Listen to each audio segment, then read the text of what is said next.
Hello everyone and welcome to another video. Guests in RollerCoaster Tycoon 2 can carry a whole variety of items from food to litter to umbrellas to souvenirs. But have you ever wondered what the maximum number of items they can carry at once is? No? Just me? Well, let me tell you about it anyway, and I bet that the final number is much higher than you think. Broadly, there are two different categories of items that guests can carry: food related stuff and souvenirs. The food stuff requires a little bit more finesse, so we'll do that at the end and we'll start with the souvenirs. The two easiest ones are the maps and umbrellas, both sold by the information kiosk. For the map there are zero requirements and guests will always buy them if they bump into an info kiosk. Under usual circumstances, guests will need to have ridden at least 3 rides to buy an umbrella, but they make an exception when it's raining, so we'll just wait until some rain comes along, let a few guests into the park and have them buy both a map and umbrella. Once they've all bought both of them, it's time to release our 20 guests into the rest of the park, where they have 4 rides at their disposal, which serve a variety of functions.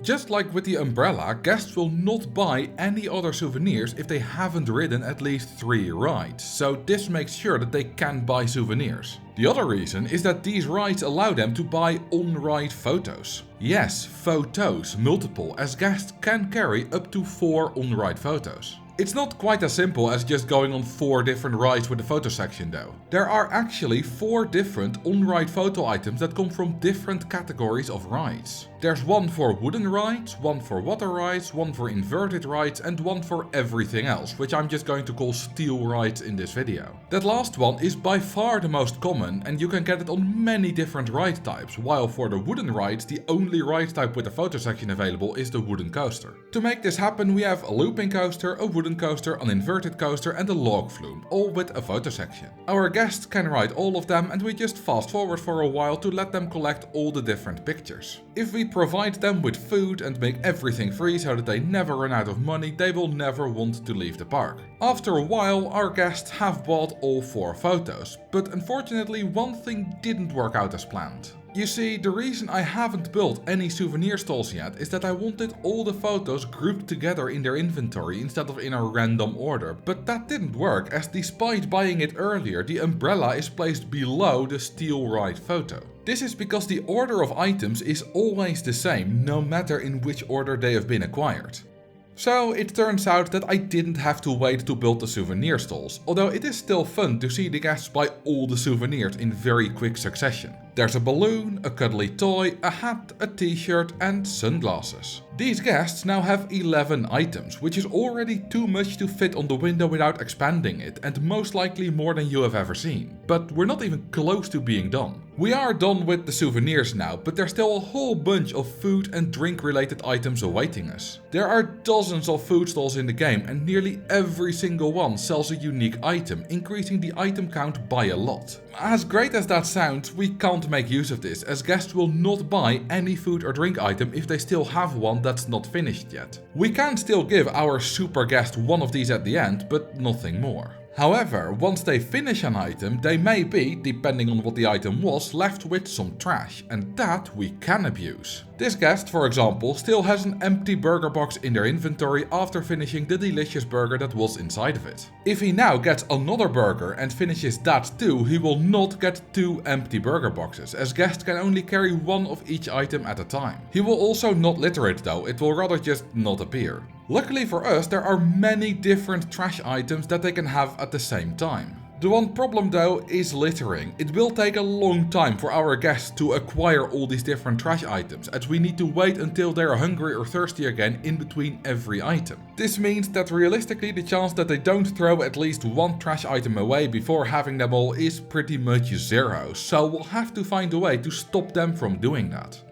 You may know that guests cannot litter on sloped or underground paths, but that's not going to help us here, because what's actually going on is that litter just cannot appear there. Guests do still throw things away here, it just won't turn into litter on the ground. One place they truly cannot litter is the queue line, or rather specifically when they are queuing for a ride. So here's the setup that we will use. We will trap the guest in the queue line with some no entry signs, and once they are hungry or thirsty enough we'll let them go on the ride and buy a consumption afterwards, after which they'll go on the ride again to be trapped once more in the queue line. We only need 1 guest for this, so I'll pick a random one of the 20 that have all souvenirs. Oh look, it's the Prince of Darkness. Nice. Ozzy's first piece of trash will be the empty burger box that we saw before. A few months after buying that burger, when he's hungry again, he can have some chips from the chip shop. This will leave him with the generic rubbish trash item. Guests can also get this from the chips stall or the popcorn stall, but even though they come from different items, the trash is the same. By now, Ozzy has gotten quite thirsty, so he can have a soda from the drink stall, leaving him with an empty can. After this, it's time for some chicken, which he first bites the head off and then devours completely. This big purple box that the chicken comes in is probably the most recognizable food item, and I'm sure you all know it. When it's finished, we are left with an empty box in the inventory. It's now time for the second drink, which will be a bottle of lemonade, resulting in an empty bottle trash item. We have most of the basic trash items now, so we need to get more specific, which means we're going Asian.